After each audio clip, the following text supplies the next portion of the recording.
ஜபம் அது வேற மாதிரி போய் அது ரிஃப்ளெக்ட் ஆயிடுச்சுன்னா என்ன பண்றது? யோசிச்சு பாருங்க. இந்த நாட்களில நமக்கு தீமை செய்கிறவர்களுக்காக நாம் ஜெபிக்கிறோமா, அல்லது அது தீமை செய்கிறவர்கள் நன்றாகவே இருக்கக்கூடாது, ஆண்டவரே எப்படியாவது அவங்களை தொடும், அவங்களோட பேசும், அவங்களை அழிச்சிடும், இப்படியாக நம்முடைய ஜபங்கள் காணப்படுகின்றதா?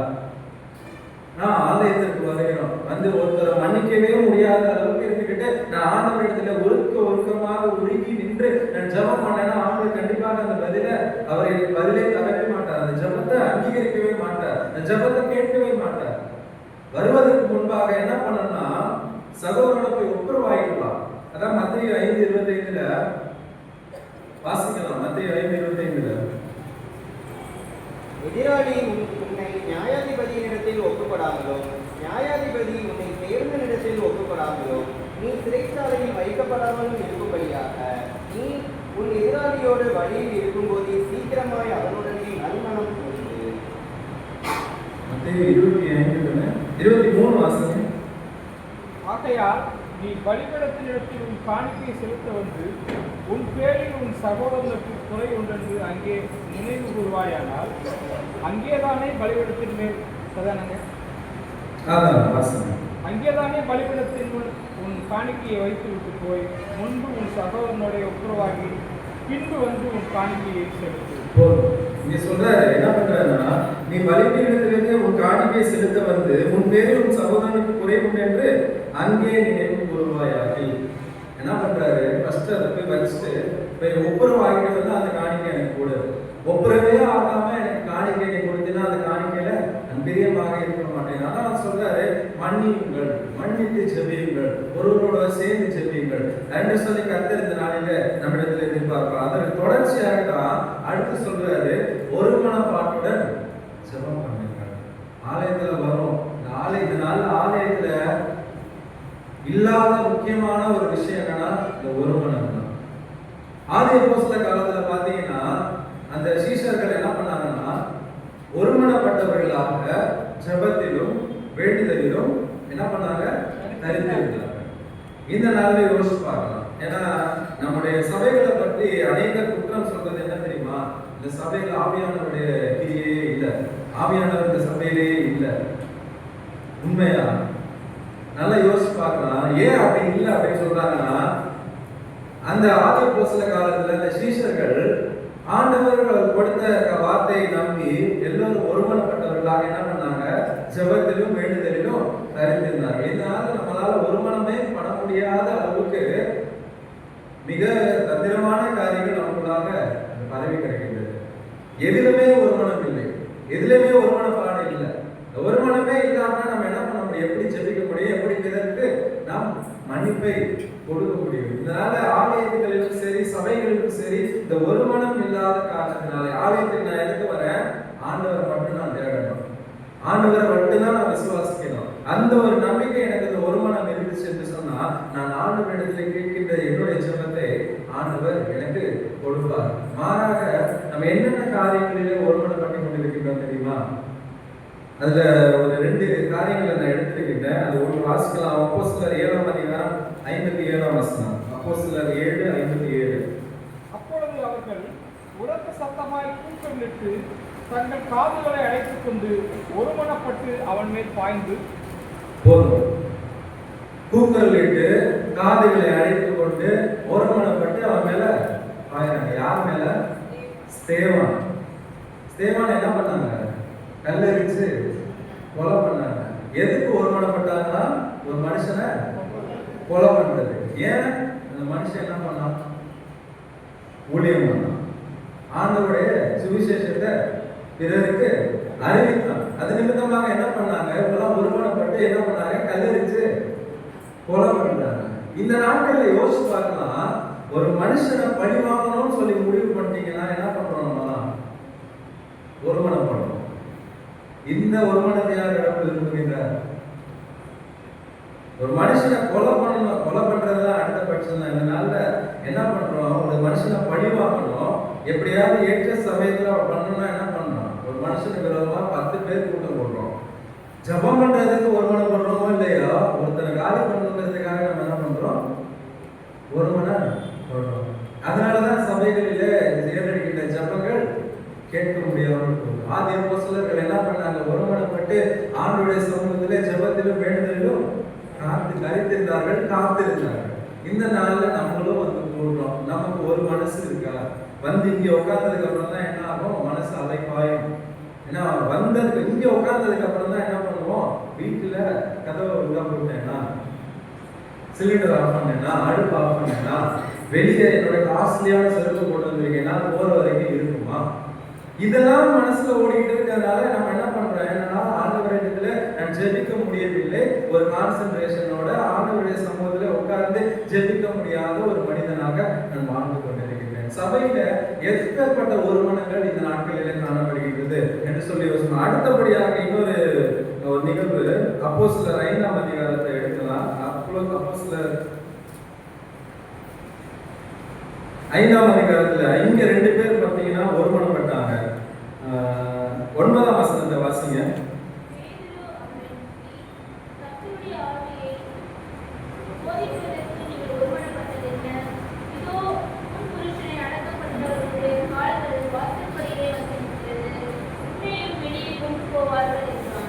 இது யாரு நல்லா தெரியும்? யாரு? அனனியாவும் சப்பீராவும்.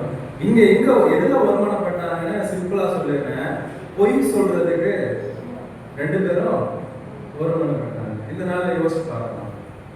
ஒரு விஷயம் நியாயம் தெரியும், ஒரு விஷயம் தவறு என்று சொல்லி தெரியும். ஆனா உலக நீதி நிமித்தமாகவும் உலக பிரகாரமாக எனக்கு எதுவும் பாதகம் வரக்கூடாது என்பதற்காகவும் நான் சில காரியங்களை தப்பித்துக் கொள்ள வேண்டும் என்பதற்காக நம்ம என்ன பண்றோம்? பொய் பேசிக் கொண்டிருக்கிறோம். இதனால என்ன ஆகுது? சபையில ஒருமனம் இல்லாமல் போகின்றது. எதற்காக ஒருமனப்படுகிறோம்? பொய் பேசணும். நான் சொன்ன மாதிரி ஒரு மனுஷனை பழிவாங்கணும்னு முடிவு பண்ணா அது எப்படி வேணாலும் வாங்கலாம். அதுல என்ன பண்ணலாம்? இதுல 4 பேர் 4 விதமான பொய்ய சேர்த்து ஒரே மாதிரி பதில் தான். இந்த 2 பேரும் சொல்லி வச்சுட்டு வந்தாங்களா என்னன்னு தெரியல. ஃபர்ஸ்ட் கணவர் வராரு, வந்து சொன்னோன்னே பொய் சொல்றாரு, அங்கேயே விழுந்து செத்து போறாரு. சொல்லி வச்ச மாதிரி அதே அந்த அம்மாவும் திரும்ப வருது, வந்து என்ன பண்ணுது? அதே பொய்ய சொல்லுது. அதுக்குதான் பேதுரு சொல்றாரு, கர்த்தருடைய ஆவியை சோதிக்கிறதுக்கு நீங்கள் ஒருமனப்பட்டது. பொய் பேசுறதுக்கு நீங்க என்னப்பா ஒருமனப்படுறீங்க? இந்த நாள்ல யோசிச்சு பார்க்கலாம். எப்பேற்பட்ட ஒருமனங்கள் நம்முடைய ஆலயத்திற்குள்ளாகவும் சபைகளுக்குள்ளாகவும் காணப்படுகின்றது. இப்பேற்பட்ட ஒருமனங்கள் இருந்தால் கர்த்தர் நம்முடைய ஜெபத்தை கேட்பாரா என்று சொல்லி யோசிச்சு பார்க்க நம்மை அழைக்கப்படுகின்றோம். அதான் மத்தேயு 18ஆம் அதிகாரம் 19ஆம் வசனத்தை வாசிக்கலாம். மத்தேயு 18:19.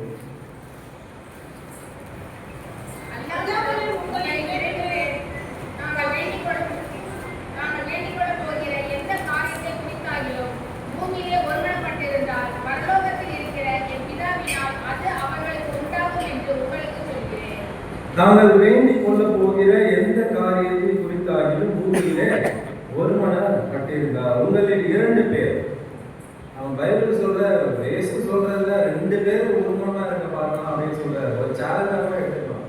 ஏன்னா 2 பேரால என்ன பண்ண முடியாது? ஒருமனமா இருக்க முடியாது. உதாரணத்துக்கு வீட்டுல கணவன் மனைவி ஒருமனமா இருக்க முடியுமா? முடியாது. நாம் ஒண்ணு சொல்லுவோம், அவங்க ஒண்ணு சொல்லுவாங்க. அவங்க வேற ஒன்று சொல்லுவாங்க, நம்ம அதுக்கு வேற ஒன்று சொல்லுவோம். என்ன பண்ண முடியாது. இதுவே சபையில வந்து இந்த ஒருமனத்தை எப்படி நம்ம எதிர்பார்ப்பது? எதற்காக ஒருமனப்பட்டுக் கொண்டிருக்கிறோம்? அதான் வேதவசனம் தெளிவாக சொல்லுகிறது, தாங்கள் வேண்டிக் கொள்ள போகிற எந்த காரியத்தை குறித்தாகிலும் பூமியிலே ஒருமனப்பட்டிருந்தால் பரலோகத்தில் இருக்கிற என் பிதாவினால் அது அவர்களுக்கு உண்டாகும் என்று சொல்லுகிறேன் என்று சொல்லி கர்த்தர் சொல்லுகின்ற காரியத்தை பார்க்க முடியாது. ஒருமனப்பாட்டுடன் எல்லோரும் ஒரே சிந்தையாக நான் கேட்பதை கர்த்தர் கொடுப்பார் என்கின்ற ஒரு நம்பிக்கை, ஒரு விசுவாசம் எனக்குள்ளாய் காணப்பட்டால் கர்த்தருடைய ஜெபத்தை கேட்பார் என்று சொல்லி பார்க்க முடியாது. அடுத்தபடியாக மத்தேயு 6ஆம் அதிகாரம் 6ஆம் வசனத்தை வாசிக்கலாம். மத்தேயு 6ஆம் அதிகாரம் 6ஆம் வசனம். நீ ஜெபம் பண்ணும்போது உன் அறை வீட்டுக்குள் பிரவேசித்து உன் கதவை பூட்டி அந்தரங்கத்தில் இருக்கிற உன் பிதாவை நோக்கி ஜெபம் பண்ணு. அப்பொழுது அந்தரங்கத்தில் பார்க்கிற உன் பிதா வெளியரங்கமாய் காணப்படுவார். நீயோ ஜெபம் பண்ணும்போது உன் அறை வீட்டுக்குள் பிரவேசித்து உன் கதவை பூட்டி அந்தரங்கத்தில் இருக்கிற உன் பிதாவை நோக்கி ஜெபம் பண்ணு. அப்பொழுது அந்தரங்கத்தில் பார்க்கிற உன் பிதா வெளியரங்கமாய் உனக்கு பதிலளிப்பார்.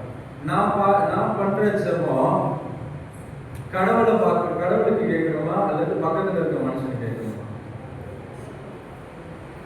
நம்ம அநேகர் என்ன பண்றோம்?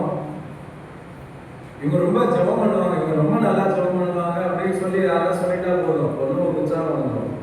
என்ன பண்றது, அவங்க பாக்குறாங்க, ஐயோ இப்படி எத்தனை பேர் நம்மளுக்கு சுத்தி உட்காந்துருக்காங்க, இப்பவே ஒன்றும் இல்லை, உங்களை யாரும் இல்லை, யாராவது டக்குனு எழுதி விட்டு நீங்க ஜெபம் பண்ணுங்க அப்படின்னு சொன்னா நீங்க என்ன பண்ணுவீங்க?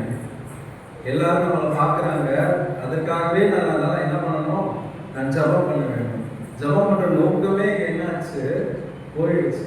என்ன சொல்றாரு, அந்தரங்கத்திலே இருக்கின்ற இதான் வெளியரங்கமா என்ன பண்ண வேண்டும், பலனளிக்க வேண்டும். அதற்கு தான் நான் என்ன பண்ண வேண்டும், ஜெபம் பண்ண வேண்டும். அதற்கு மனுஷன் காண வேண்டும் என்று சொல்லி பார்வைக்காக அல்ல, பிதாவினை காண வேண்டும், பிதாவினுக்கு பலனளிக்க வேண்டும். ஏன்னா நான் அட்ரஸ் பண்றது யார, பிதாவை தான், பிதாவிடத்துல தான் கேட்கிறேன், பிதாவிடத்துல தான் மன்றாடுகின்றேன். அவர் எனக்கு பார்த்தா போதும். அதான் சொல்றாரு, மறைவிடத்துல ஜெபம் பண்ணுங்க. வீட்டுக்குள்ள போய் கதவை சாத்திட்டு உட்காந்து ஜெபம் பண்ணாலும் அந்த ஜெபத்தை கர்த்தர் கேட்பாரு. ஏதோ போய் ஒரு மேடையில ஏறி பிரசங்கம் பண்ணி மைக்கு பிடிச்சுக்கிட்டு ரொம்ப நீண்ட நடைய ஜெபம் பண்ணாலும் தான் கர்த்தர் கேட்பாரு அப்படின்னு சொல்லி இல்லை, நான் அது தவறாவும் சொல்லல. ஆனால் ஆண்டவர் நமக்கு கற்றுக் கொடுக்கின்ற மன்றாட்டுகள்ல மிக முக்கியமானது மறைவிடத்தில் மன்றாடுகள். ஏன்னா நீ ஜெபம் பண்ணும்போது அறை வீட்டுக்குள் பிரவேசித்து உன் கதவை பூட்டி கொண்டு என்ன பண்ணு, அந்தரங்கத்திலே காணப்படுகின்ற உன் பிதா உனக்கு வெளியரங்கமாய் பலன் அளிக்க வேண்டும் என்று சொல்லி அந்த ஒரு குறிக்கோளோட ஜெபம் பண்ணுங்க. ஆண்டவர் என்ன பண்ணுவாரு, அந்த ஜெபத்திற்கு பதிலை கொடுக்கின்ற ஆண்டவராக இருக்கின்றார். அடுத்த ஒரு காரியம், மத்தேயு 6:7 வாசிக்கலாம். நீங்கள் ஜெபம் பண்ணும்போது அங்காணிகளைப் போல வீண் வார்த்தைகளை அளப்பாதீர்கள், அவர்கள் அதிக வசனத்தினால் தங்கள் ஜெபம் கேட்கப்படும் என்று நினைக்கிறார்கள். வீண் வார்த்தைகளை தவிர்த்து ஜெபம் பண்ணுங்க. வீண் வார்த்தைகளை தவிர்த்து ஜெபம் பண்ணுங்க. ஏற்கனவே சொன்ன மாதிரி தான், ஜெபம் பண்ணுங்கன்னு சொன்னா போதும். சில பேர் ஆரம்பிச்சாங்கன்னா அவங்களால முடிக்கவே முடியாது. போகும் போகும் போகும் போயிட்டே இருக்கும். நாங்க தியாலஜி காலேஜில் படிச்சுக்கிட்டு இருக்கும்போது ஒரு அண்ணன் இருந்தாரு, அவர் ஒரு பாஸ்டர் தான், அவர் படிக்க வந்திருந்தாரு. அப்போ இன்னொரு அண்ணனும் அவங்க ஒய்ஃபும் பார்த்தீங்கன்னா ஊருக்கு போகணும். தெரியாம என்ன பண்ணிட்டாங்க, எப்பா ஜெபம் பண்ணுப்பா அப்படின்னு சொல்லிட்டாங்க. சொன்ன உடனே அவர் ஜெபம் பண்ண ஆரம்பிச்சாரு. இன்னும் 10 நிமிஷத்துல பஸ்ஸை போய் பிடிக்கணும். அவர் பண்ண ஆரம்பிச்சாரு, பண்ணிக்கிட்டே இருக்காரு. கிட்டத்தட்ட 1/2 மணி நேரமா போச்சு. என்ன பண்றதுன்னு அவருக்கே தெரியல, முடிக்கவும் முடியல. பஸ் போயிடுச்சு, காசு வேஸ்ட். என்ன பண்றாங்க, வீண் வார்த்தைகளினால என்ன பண்ணாங்க, அலப்பி கொண்டு வீணான வார்த்தைகள். எதுக்கு ஜெபம் பண்ணோம், நாங்க ஊருக்கு போறோம், நாங்க சேஃபா போய் பத்திரமா சேரணும், இதுக்காக ஜெபம் பண்ணுங்கன்னு தான் சொன்னாங்க. அவர் என்ன பண்றாங்க, நீங்க ஊர்லேருந்து போறாங்க, இங்கிருந்து பஸ் ஸ்டாண்டு போற வரைக்கும் பாதுகாத்து கொடுங்க, அங்க போய் ஓட்டுற டிரைவரை பாதுகாத்து கொடுங்க, அங்கிருந்து போற வழியில எல்லாம் பார்த்து கொடுங்க அப்படின்னு சொல்லி ஒரு பாட்டுக்கு ஜெபம் பண்ண அதை ஸ்டாப் பண்ணவே முடியல. வீண வார்த்தைகளை என்ன நோக்கத்துக்காக ஜெபம் பண்ணுகிறத விட்டு வீண் வார்த்தைகளை பேசி பேசி பேசி என்ன பண்றோம், சொல்ல வந்த காரியங்களை அநேக வேடிக்கையான கூட்டெல்லாம் நடக்கும். ஜெப குறிப்புகளை சொல்லி ஜெபம் பண்ணுங்க அப்படின்னு சொன்னா ஆரம்பிச்சிருவாங்க. வானத்தை பூமியை படைத்த ஆண்டவரே உங்களுக்கு ஸ்தோத்திரம், கர்த்தாதி கர்த்தரே ஸ்தோத்திரம்னு சொல்லி ஒரு 15 நிமிஷம் பிரைஸ் அண்ட் வர்ஷிப்பே முடிச்சுட்டு என்ன குறிப்பு கொடுத்தாங்கன்னு மறந்துட்டு என்ன பண்ணுவாங்க, உட்காந்துருப்பாங்க. அந்த அனுபவம் அவங்களுக்கு இருக்கான்னு தெரியல. நானா பண்ணிருக்கேன். எங்களுக்குலாம் எங்க சபையெல்லாம் வியாழக்கிழமை நாங்க ஜெப குறிப்பு நடத்துவோம். ஜெப குறிப்பு கொடுத்த உடனே ஜெபம் பண்ணு பயங்கர ஒரு எந்தூசியாஸ்டமா, ஒரு ரொம்ப இன்பமா என்ன பண்ணுவாங்க, ஜெபம் பண்ணிடுவாங்க. ஒரு ஆர்வமா உற்சாகமா ஜெபம் பண்ண ஆரம்பிச்சிருவாங்க. கடைசி என்ன ஜெப குறிப்பு கொடுத்துச்சுன்னு மறந்து போய் என்ன பண்ணிட்டு உட்காந்துருப்பாங்க, தேடிட்டு இருப்பாங்க. ஏன், வீண் வார்த்தைகளை 4 பேர் பார்க்கணும் அப்படின்னு சொல்லி எனக்கு ஜெபம் பண்ண தெரியும் அப்படின்னு சொல்லி நான் ஜெபம் பண்ணேன்னா அப்படியே இல்லை. அதான் சொல்றாங்க, அந்தரங்கத்திலே காணப்படுகின்ற பிதாவுக்கு வெளியரங்கமாய் பதிலளிக்க வேண்டும், அதற்காக நீ ஜெபம் பண்ண. அது போல அஞ்ஞானிகளை போல வீண் வார்த்தைகளினால் அளப்பாம என்ன ஜெபமோ அதை மட்டும் பண்ணுங்க. அந்த ஜெபத்திற்கு கடவுள் என்ன பண்ணுவாரு, நிச்சயமாக பதில் தருகின்ற ஆண்டவராக இருக்கின்றார். அடுத்தபடியாக மார்க் எழுதின நற்செய்தி நூல் 14ஆம் அதிகாரம் 38ஆம் வசனத்தை வாசிக்கலாம். மார்க் எழுதின நற்செய்தி நூல் 14ஆம் அதிகாரம் 38ஆம் வசனம். போதும், நீங்கள் விழித்திருந்து ஜெபம் பண்ணுங்க. இது நன்றாகவே தெரியும். இயேசு கெத்செமனே தோட்டத்துல போய் ஜெபம் பண்ணிக்கிட்டு இருக்காரு. இவங்கெல்லாம் என்ன பண்ணாங்க, தூங்கிட்டு இருந்தாங்க. அது அவங்க தப்பே கிடையாது. ஏன்னா அதுக்கு முன்னாடி என்ன பண்ணாங்கன்னா லாஸ்ட் சப்பர் என்ன பண்ணாங்க, நல்லா சாப்பிட்டாங்க. நல்லா சாப்பிட்டுட்டு போய் உட்காந்து ஜெபம் பண்ண அப்படின்னு சொன்னா நம்மளால பண்ண முடியுமா? முடியாது.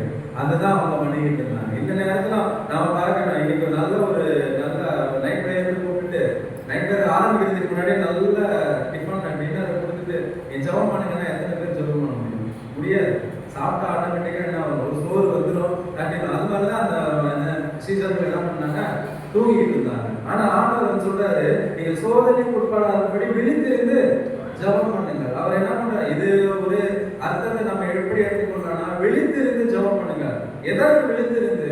இந்த சூழலில இந்த சமுதாயத்துல நடக்கின்ற காரியங்களை நினைச்சு விழிப்பா இருந்து ஜெபம் பண்ணுங்க. கண்ணை முழிச்சு ஜெபம் பண்றது மாத்திரமல்ல, விழிப்பா இருந்து ஜெபம் பண்ண வேண்டும். எதற்காக? இந்த உலகத்துல இந்த சமுதாயத்துல நான் வாழ்கின்ற இந்த பகுதியில எத்தனையோ காரியங்கள் நடந்து கொண்டிருக்கின்றது. எத்தனையோ தேவையுள்ள மனிதர்கள் இருக்கின்றார்கள். எத்தனையோ பேருக்கு நான் ஜெபம் பண்ண ஒரு அவசியம் இருக்கின்றது. அதை நான் புரிந்து கொண்டு அதிலே விழிப்பா இருந்து நான் ஜெபம் பண்ண ஆண்டவர் இந்த நாளிலே நம்மை அழைக்கின்றார். விழித்திருந்து ஜெபம் பண்ணுங்கன்னா கண்ணை மூடிக்கிட்டு கண்ணை திறந்துக்கிட்டு நைட் ஃபுல்லா கொட்ட முடிச்சு உட்காந்து ஜெபம் பண்ணுவது மாத்திரம் அல்ல. இரவு ஜெபம் பண்ணுவது நல்லதுதான். ஆனால் அது மாத்திரம் அல்ல, விழிப்பா இருந்து. இப்ப பாத்தீங்கன்னா என்ன, நம்முடைய உலகத்துல எங்க பார்த்தாலும் என்ன பண்ண போரும் செய்திகளும் கேட்டு கொண்டு இருக்கணும். நம்ம விழிப்புணர்வோடு இருக்க வேண்டும். அந்த விழிப்புணர்வோடு நாம் யாருக்கு ஜெபிக்க வேண்டும், எதற்கு ஜெபிக்க வேண்டும் என்று சொல்லி நான் புரிந்து கொள்ள வேண்டும். வீடியோ ரெக்கார்டாக நான் அந்த காரியங்கள்லாம் பேசல. எதற்கு நான் ஜெபிக்க வேண்டும், நான் எதுக்கு ஜெபிக்க வேண்டும்? போர் நடக்குது, அந்த போர்ல நான் எதற்காக ஜெபிக்க வேண்டும்? அந்த ஒரு விழிப்புணர்வை எனக்குள்ளாய் காணப்பட வேண்டும். இந்த விழிப்புணர்வை நாம் பெற்றுக்கொள்ள வேண்டும். எத்தனையோ பேர் இந்த நாட்களில் தேவையோடு இருக்கின்றார்கள். அந்த தேவையோடு உள்ள மக்களுக்கு நான் ஜெபிப்பதற்கு எனக்கு ஒரு விழிப்புணர்வு இருக்க வேண்டும். எத்தனையோ மனிதர்கள் இந்த நாட்களிலே பலவீனப்பட்டு சுகவீனப்பட்டு எத்தனையோ பேர் அநேக இன்னல்களோடு இருக்கின்றார். அவர்களுக்கு நான் என்ன செய்ய வேண்டும் என்கிற ஒரு விழிப்புணர்வு எனக்கு இருக்க வேண்டும். சோதனைக்குட்காதபடி விழிப்பா இருந்து நான் ஜெபிக்கும்படியாக கர்த்தர் இந்த நாளிலே அழைக்கின்றார். அடுத்த வார்த்தையை நான் போயிருவேன்.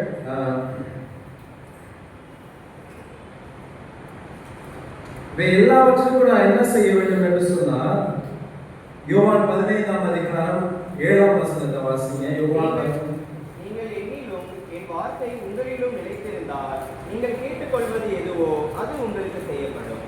இது எல்லாத்தையும் நான் ஏற்கனவே சொன்ன எல்லாத்தையும் நான் பின்பற்ற வேண்டும் என்று சொன்னால் நான் இயேசுவில் நிலைத்திருக்க வேண்டும்.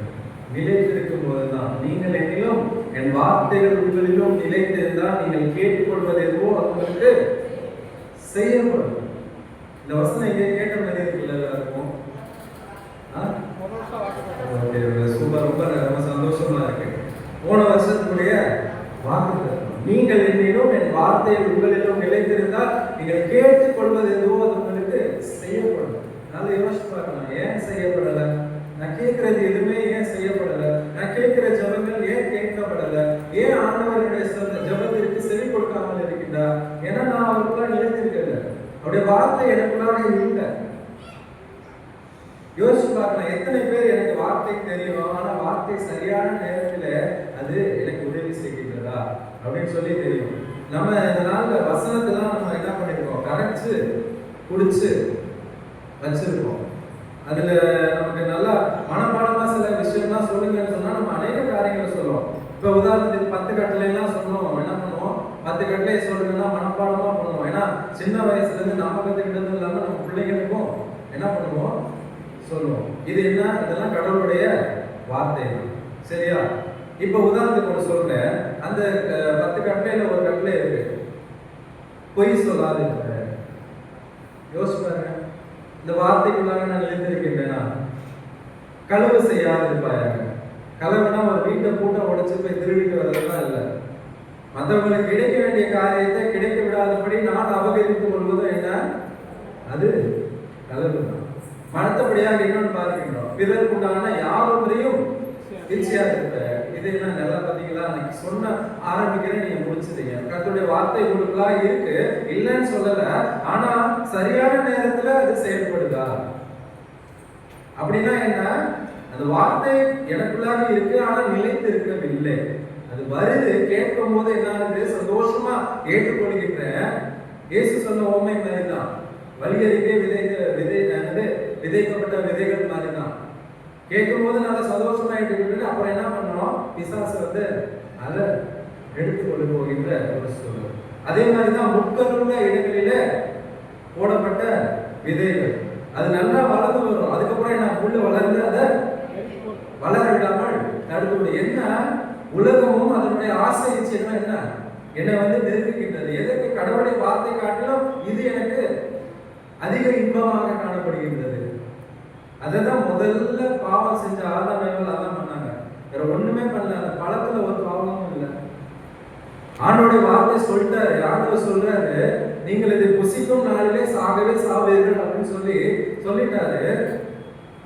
ஆனா பிசாசு என்னன்னு சொன்னா, உண்மையாவே இந்த சாப்பிட்டா நீங்க செத்து போயிருவீங்களா அப்படின்னு ஒரு கேள்வி.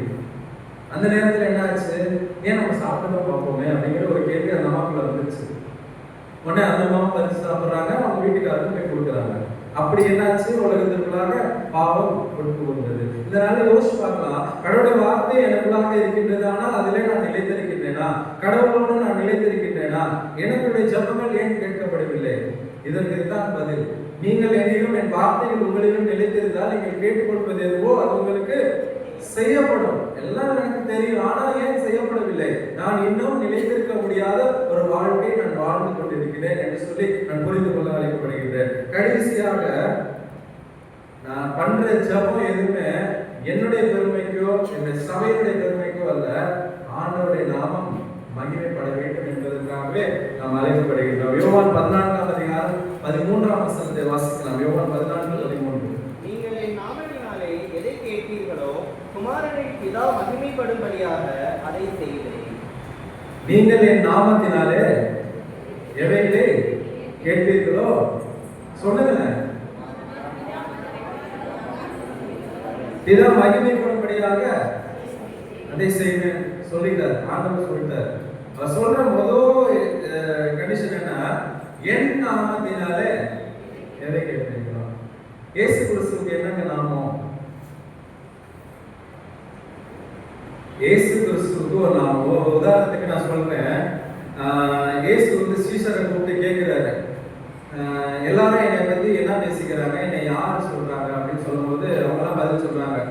சிலர் நீ தீர்க்கதரிசிங்கிறாங்க, சிலர் நீ எலியாங்கிறாங்க, அப்படிங்கிறாங்கன்னா அந்த பேதுரு ஒரு பதில் சொல்றாரு. இல்ல நீங்க சொல்லுங்க, ஃபுல் சென்டென்ஸ் சொல்லுங்க பாப்போம். நீ ஜீவனுள்ள தேவனுடைய குமாரனாகிய கிறிஸ்து. நீ ஜீவனுள்ள தேவனுடைய குமாரனாகிய கிறிஸ்து அப்படின்னு சொல்லி அடிச்சு சொல்றாரு. அப்பதான் ஆண்டவர் சொல்றாரு, மாம்சமும் ரத்தமும் இது உனக்கு வெளிப்படுத்தல. சரியா சொல்லிட்டாரு. இயேசு யாரு? கிறிஸ்து. ஆனா இந்த நாள்ல நம்ம இயேசு நாமத்தை எப்படி நம்ம பயன்படுத்தி கொண்டிருக்கிறோம்? இந்த ஏசப்பா அப்படிங்கிற ஒரு வார்த்தை என்னாச்சு, உள்ள நுழைஞ்சிருச்சு. தியாலஜியே அது பாத்தீங்கன்னா நம்ம டாக்டரின்ஸ் படியே கிடையாது. ட்ரினிட்டியை டிஸ்டர்ப் பண்ற ஒரு காரியமாக இருக்கின்றது. நம்ம விசுவாசிக்கின்றது என்ன? மூவருமை கடவுள். மூவரை கடவுள் யாரு? தந்தை, மகன், தூய ஆவியானவர். இதெல்லாம் சரி. அப்ப குமாரனை நீங்க அப்பான்னு கூப்பிட்டீங்கன்னா பிதாவை என்னன்னு கூப்பிடுவோம்? நம்ம என்ன பண்ணோம்? இது நம்ம தப்பு கிடையாது, நமக்கு சொல்லி கொடுத்தவங்களுடைய தப்பு. உடனே நம்ம ஒரு வசனத்தை மேற்கொள்ள வரோம். என்ன? அப்பா பிதாவே என்று கூப்பிடுகின்ற புத்திர சுகாரனாகிய கொடுத்தார். அதுக்கு முன்னாடி உள்ள வசனத்தை பின்னாடி உள்ள வசனத்தை நீங்க படிச்சு பாருங்க. நம்ம என்ன பண்றோம்? நீங்களும் நம்ம யாரு? கிறிஸ்துவுக்கு உடன் சுதந்திரவாளிகளாக இருக்கின்றோம். உடன் சுதந்திரவாளினா யாருங்க? அப்ப சகோதரர்களை நீங்க அப்பான்னு கூப்பிடுவீங்களா? இயேசு சொல்றாரு, என் நாமத்தினாலே நீங்கள் எவைகளை கேட்பீர்களோ அவைகளை நான் உங்களுக்கு கொடுப்பேன், பிதா மகிமைப்படும்படியாக நான் உங்களுக்கு கொடுப்பேன்னு சொல்றாரு. நான் ஜெபம் பண்றது எந்த நாமத்தை வச்சு நான் ஜெபம் பண்ணிட்டு இருக்கேன்? ஏசப்பா. ஏசப்பானா யார் எடுத்துக்கலாம்? ஜோசப் எடுத்துக்கலாம், யோசேப்பு. ஏன்னா உலக பிரகாரமாக இயேசுக்கு யார் அப்பா? யோசேப்பு தான். ஏன்னா யோசேப்பு பட்ட பாடு மாதிரி யாருமே படல. ஏன்னா அந்த இயேசுவை குழந்தையா இருக்கின்ற இயேசுவை காப்பாற்றுறதுக்கு அவர் என்ன பண்ணாரு? இருக்கிற பாடெல்லாம் பட்டாரு. பிறந்த குழந்தைக்கு இடம் இல்லாம சத்திரம் இல்லாம வச்சாரு. திடீர்னு என்ன ஏறது குலாசியை தேடுறாங்கன்னா தூக்கிட்டு நைட்டா எகிட்டு ஓடுறாங்க. இதுல என்ன பிரச்சனைனா, மரியாதை இயேசு குழந்தை இயேசு வச்சுக்கிட்டு தான் கழுத இருந்துச்சு. இவர் என்ன பண்ணாரு? நடந்தே போனாரு. அப்பையும் பாவம் அந்த கடவுள் நிமித்தமாக கஷ்டப்பட்டு கொண்டிருந்தார். இந்த காலத்துல இருக்காங்க. அதனால பாருங்க, அப்பேற்பட்ட யோசேப்பு தான் என்ன பண்றாங்க? யாரு? இயேசுவோட அப்பா. அப்ப நம்ம யார்கிட்ட ஜெபம் பண்றோம்? இயேசு அப்பா. என் நாமத்தினாலே நீங்கள் எவைகளை கேட்பீர்களோ அதை தருவேன். Theologically it's wrong. ஏன்னா இயேசு அப்பா என்ற ஒரு வார்த்தை நாட்களில் பாடல்களும் சரி, நம்ம சின்ன பிள்ளைங்களுக்கு சொல்லித்தர சின்ன வயசுலயே என்ன பண்றோம், ஏசப்பான்னு சொல்லி கொண்டு வந்து விதிச்சிடறோம். அது நிமித்தமாக என்ன பண்றோம், அந்த ஜபங்கள் கேட்க முடியாது போயிட்டு. என்ன சொல்றாரு, என் நாமத்தினாலே நீங்கள் எவைகளை கேட்பீர்களோ. ஆண்டவருக்கு அநேக நாமம். அவரை குறித்து தீர்க்கதரிசனம் சொல்லும் போது என்ன சொன்னாங்க, அவருக்கு இம்மானுவேல்னு பேர் விடுங்க, அவருக்கு இயேசுன்னு பேர் விடுங்க. இப்படி இருக்கிறதா சொன்ன காரியங்கள் எல்லாம் விட்டு நம்ம என்ன பண்றோம், ஒரே ஒரு வார்த்தை, ஏதோ ஒரு வார்த்தையை பிடிச்சுக்கொண்டு அப்பா பிதாவே என்று கூப்பிடுகின்ற புத்திர சுவிகாரத்தின் ஆவிய நான் பெற்றிருக்கிறேன். இந்த ஒரு வசனத்துல ஒரு அர்த்தமே கிடையாது. நம்ம பிடிச்சுக்கிட்டு என்ன பண்றோம், அநேக நேரத்துல ஏசப்பா ஏசப்பா ஏசப்பா ஏசப்பா ஏசப்பா நீங்க சொல்ற. அப்படி ஏதாவது டவுட் இருந்தா முடிச்ச கவனத்துல ஆரம்பமா கேளுங்க. உங்க ஐயாவும் அதை கிளியர் பண்ணாரு, ஐயாவும் ஒத்துக்குவாருன்னு நான் நினைக்கிறேன். என் நாமத்தினாலே இதை கேட்பீர்களோ அவைகளை பிதா மகிமைப்படும்படியாக தருவேன் என்று சொல்லி சொல்றாங்க. ஜபம் பண்றது முக்கியம் அல்ல, யாருடைய நாமத்தினாலே, எந்த நாமத்தினால. அதற்காக தான் நம்ம ஜபம் பண்ணும்போது கடைசியா என்ன முடிப்போம், இயேசுவின் நாமத்தில ஜெபிக்கின்றோம் நல்ல பிதாவே. நம் பிதாவின் இடத்துல இயேசுவின் வழியாக நாம் ஜெபிக்கின்றோம். அதான் முடிக்கும் போது இயேசுவின் நாமத்திலே ஜெபிக்கின்றோம் நல்ல பிதாவே. முடிக்கும் போது என்ன சொல்லுவோம், ஆனா முடிக்கும் போது என்ன பண்ணுவோம், இயேசுவின் நாமத்திலே, இயேசு கிறிஸ்துவின் நாமத்திலே நான் ஜெபிக்கிறேன் என்று சொல்லி முடிக்கின்றோம். அவருடைய நாமத்திலே நம்ம எவைகளை கேட்டாலும் கர்த்தர் அதைக்கு தருவார். அதுக்காக நான் எல்லாத்தையும் கேட்டா தருவார் அப்படின்னு சொல்லி சொல்லல. யாக்கோபு 4ஆம் அதிகாரத்துல சொல்றான், உங்களுக்கு இச்சை கேட்டபடி நீங்க கேட்டீங்கன்னா அதுக்கு கர்த்தர் பதில் தர மாட்டார். அவருக்கு என்ன சித்தமோ, அவருக்கு எது தெரியுமோ, நீங்க எதைகளை வேணாலும் கேளுங்க அப்படின்னு சொன்னா நம்ம எதை கேட்போம் எப்பவுமே, உலகத்துக்கும் உலகத்தின் ஆசைகளுக்கும் என்னுடைய இச்சைகளுக்கும் வேற்ற காரியங்களை நம்ம என்ன பண்ணுவேன், கேட்டுக்கொண்டிருப்பேன். நாட்களில் பார்த்துக்கணும், என்னைக்காவது நம்ம கடவுளே உங்களுடைய என்னது உங்களுடைய பரிசுத்த ஆவியினுடைய நிரப்புதல் எனக்கு தாங்க, நான் வல்லமையா எழுப்பி நானும் இந்த மாதிரி பிரசங்கம் பண்ணணும், அதுக்கான ஒரு இதை தாங்கன்னு சொல்லி என்னைக்காவது நம்ம கேட்டுப்போமா? நம்ம என்ன கேட்போம், எப்படி சொல்ல காலையே சொல்ல, கடவுளே நான் நல்லா இருக்கணும், என் பிள்ளைங்க நல்லா இருக்கணும், என் குடும்பம் நல்லா இருக்கணும், இதனால எனக்கு நல்லா அமையணும். எல்லாம் செய்யறதெல்லாம் தப்பே கிடையாது, தப்புன்னு சொல்லவே இல்லை. ஆனா என்ன நேரம், அநேக நேரங்களில் சுயநலமாக ஜெபித்துக் கொண்டிருக்கின்ற வாழ்க்கை, கடவுளுடைய இரக்கத்தையும் தீர்மையும் பெற்றுக் கொள்வதற்காக நாம் என்னைக்காவது ஜெபிக்கின்றோமா என்று சொல்லி யோசித்து பார்க்க அழைக்கிறோம். நாம் செய்கின்ற ஜெபம் அதில் பிதாவானவர் மகிமைப்படும்படியாக குமாரன் நமக்கு கொடுப்பார். அதுதான் நம்ம கொண்டுள்ள மிகப்பெரிய முக்கியமான ஒரு காரியமாக இருக்கு. இதனால அநேக காரியங்களை நாம் தியானிப்போம், சிந்தித்தோம், யோசிச்சு பார்க்கலாம். என்னுடைய ஜெபங்கள் கேட்க முடியாத படிக்கு எதிலே நான் குறைவுள்ளவனாக காணப்பட்டிருக்கிறேன். இயேசு கிறிஸ்து இத்தனை காரியங்கள் எனக்கு போதித்து சென்றிருக்கின்றார், இத்தனை காரியங்கள் எனக்கு சொல்லிக் கொடுத்திருக்கின்றார். வேற எங்க 4 நட்சத்திர நூல்ல தான் நம்ம திரும்ப திரும்ப படிச்சோம்.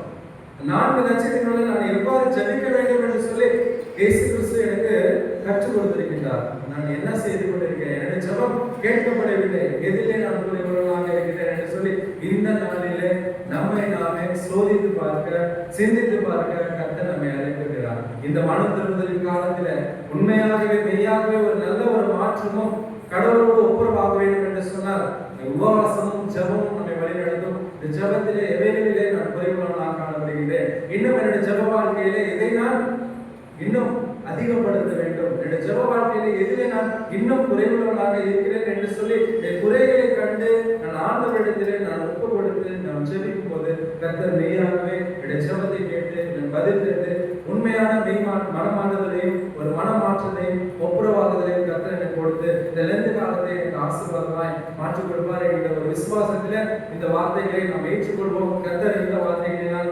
இருதயங்களில் பேசி கிரியை செய்வாராக. ஆமென். மாணவரை நோக்கி ஜெபம் செய்வோம்.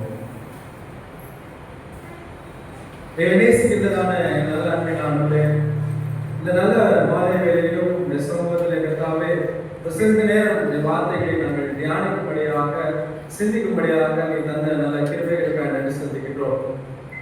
கர்த்தாவே அநேக நேரங்களிலே நாங்கள் ஜெபிக்கின்றோம், ஆனால் அந்த ஜெபங்களுக்கு கர்த்தாவே நாங்கள் பதில் பெற்றுக்கொள்ள முடியாத ஒரு சூழல் எங்களுடைய வாழ்விலே காணப்படுகின்றது. கர்த்தாவே அதில் இந்த நாளிலே நாங்கள் சிறிது நேரம் சுருக்கமாய் நாங்கள் தியானிக்கும்படியாக நீ தந்த நல்ல கிருபைகளுக்காக நன்றி செலுத்துகின்றோம்.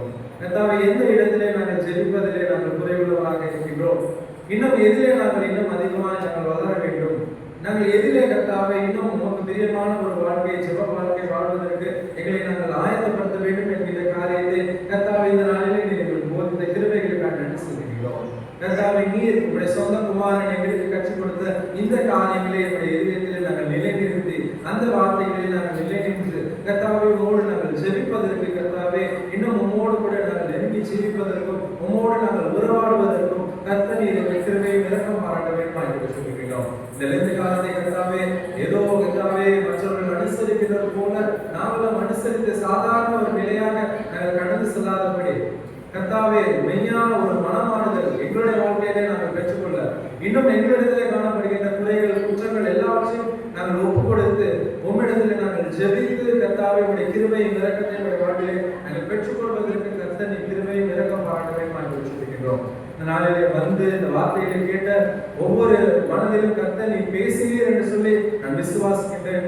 கர்த்தாவை இன்னும் வருகின்ற காலங்களில் நாட்கள் பொல்லாதவைகளானதால் காலத்தை பிரயோஜனப்படுத்திக் கொள்கிறேன் என்ற நல்ல வார்த்தைப்படி கர்த்தாவை நாங்கள் கேட்கின்ற செய்திகள், நாங்கள் பார்க்கின்ற காரியங்கள் எல்லாம் மனதிலே கர்த்தாவை மிகுந்த துயரத்தையும் துன்பத்தையும் ஏற்படுத்திக் கொண்டிருக்கின்ற இந்த சூழலில் எல்லாவற்றிலிருந்தும் எங்களுக்கு விடுதலையும் எங்களுக்கு ஆறுதலையும் சமாதானத்தையும் தருகின்ற கர்த்தராகிய இயேசு கிறிஸ்துவிடத்திலே விசுவாசம் வைத்து அவர் மூலமா இவ்விடத்திலே ஜெபித்து நாங்கள் எங்களுடைய காரியங்களை நாங்கள் பெற்றுக்கொள்வதற்கு கர்த்தர் நீங்கள் கிருபை செய்யணும் என்று சொல்கிறோம். இந்த மற்றவர்களுக்கு போல கர்த்தாவை நாட்களை நாங்கள் கடத்திக் கொண்டு செல்லாதபடி கர்த்தாவை இந்த காலங்களில் உண்மையாக உங்களோடு ஒப்புரவாக்கி உமக்குள்ளா இன்னும் அதிகமாக நாங்கள் நிலைத்திருந்து அதிக கனிகளை தரும்படியாக கர்த்தர் நீங்கள் கிருபை செய்யும். ஆசீர்வாதம் மீதியான பொழுதுமுறை காலங்களுக்குள்ளாக போகிறோம். மீட்பர் மரணமாகிய இயேசு கிறிஸ்துவின் மீதான நாமத்திலே ஜெபங்களை ஏற்கின்றோம் நல்ல பிதாவே. ஆமென். ஜெபம் செய்வோம். பேசுகின்ற நல்ல ஆண்டவரே, இந்த ஆசீர்வாதமிக்க வேலைக்காக நாங்கள் நன்றி செலுத்துகிறோம். இந்த 3 நாட்கள் ஆண்டவரே உடைய இறை பிரசன்னத்தினாலே எங்களை நிரப்பி ஆண்டவரே உடைய வார்த்தைகளினாலே எங்களுக்கு வாழ்வுகிற உணவை கொடுத்ததற்காக நன்றியுள்ள உணவுகளோடு அதை நோக்கி நாங்கள் பார்க்கிறோம். கத்தோலிக்க திருச்சபையாக, தென்னிந்திய திருச்சபையாக, தமிழ் சுவிசேஷ உத்திரன் திருச்சபையாக நாங்கள் ஏறெடுத்த ஒவ்வொரு வார்த்தைகளுக்காக, ஜெபங்களுக்காக, மன்றாட்டுகளுக்காக, விண்ணப்பங்களுக்காக சமூகத்தில் நாங்கள் வருகிறோம். தொடர்ந்து ஆண்டவரே வார்த்தைகளை பகிர்ந்து கொண்ட ஒவ்வொரு அடியவர்களுக்காக நாங்கள் நன்றி செலுத்துகிறோம். தொடர்ந்து ஆண்டவரே நாங்கள் வார்த்தையை கேட்பவராக அல்ல, அந்த வார்த்தையின்படி நடக்கிறவர்களாக, அந்த வார்த்தையை எங்கள் வாழ்விலை செயல்படுத்துகின்ற செயல் வீரர்களாக நாங்கள் ஒவ்வொருவரும் மாற நல்ல காலத்தில் அப்படிப்பட்ட வாழ்க்கையை நாங்கள் வாழ எங்களை ஆயத்தப்படுத்தும்படியாக ஜெபிக்கிறோம். தொடர்ந்து இந்த ஆளுகைகளாக எங்களை வெளிப்படுத்துகிறோம். இயேசுவின் இனி நாம் ஜெபிக்கிறோம். ஜீவனுள்ள பிதாவே, ஆமென். ஆண்டவருடைய ஜெபத்தை எடுப்போம். பிரபலமிக்க பிதாவே, நாம் பரிசுத்தப்படுவதாக, ராஜ்யம் வருவதாக, கிறிஸ்தவ மண்டலங்களை செயல்படுவதையும் செய்வதாக நன்றிகளாக திட்டமிட்டு தாரும். நம்பிக்கை கூட